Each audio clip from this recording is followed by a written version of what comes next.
When the storms break out and the winds dash into your boat, what are you going to do?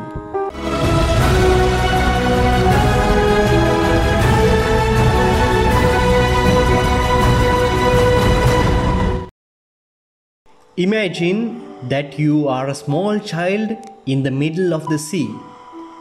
A storm sets in and you cannot see land in any direction. You are tossed by the waves and you begin to wonder how you will survive. Now imagine that your dad is also on the boat with you. He tells you to sit down and be calm. He assures you that all will be well. He is confident and in charge. He shows no fear.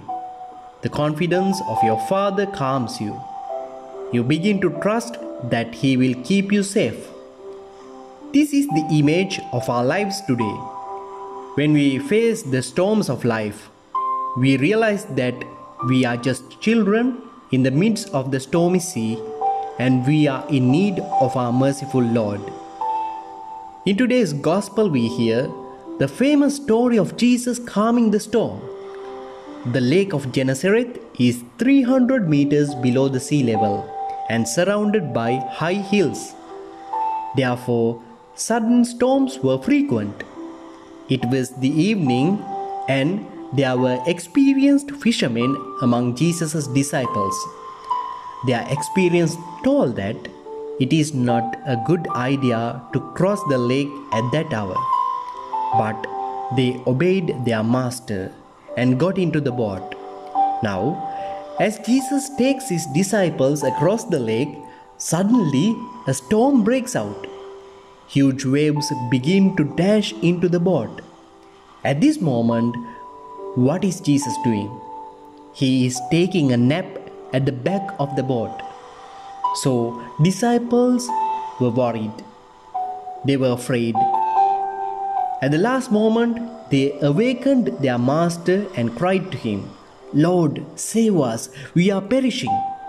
Then Jesus got up and he rebuked the winds and the sea. Finally, there was a great calm. Then Jesus said to them, "Why are you so frightened? Do you still have no faith?"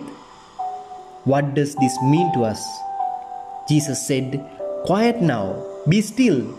And the wind and the sea obeyed him. He had absolute and immediate authority over the forces of nature.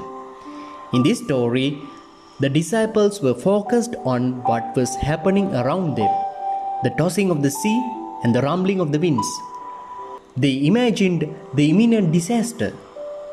They were not confident that if the Lord is with them, nothing would happen to them. In today's first reading also, we find a similar situation. The Lord was speaking to Job through the storm.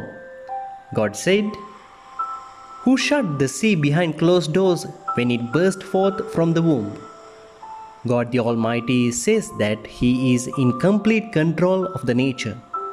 He is the creator and above all powers of nature. Almighty Himself instructs Job what man can grasp the infinite God. Here, the mighty sea is taken as an example. God is in full command of it.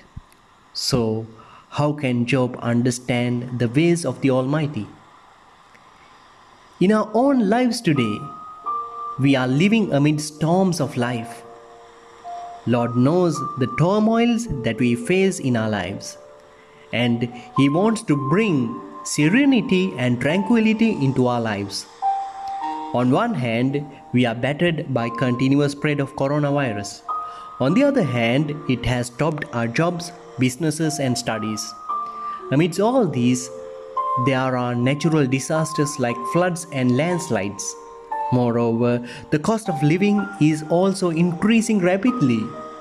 Naturally, there is the fear in each and every one of us. Is this the end? Are we going to perish? At this moment, we must recall the story of Jesus calming the storm. Jesus knew that the storm was about to come, but He sent His disciples into it. He does the same with us. In order to test our faith and confidence, He allows storms to overtake us.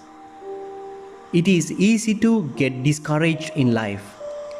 It is easy to focus on the chaos around us. When financial difficulties, family problems, pandemics, and natural disasters hit us, we very easily fall into frustration and anxiety. But if we are still living a prayerful life, we must remember that Jesus is still inside our little boat.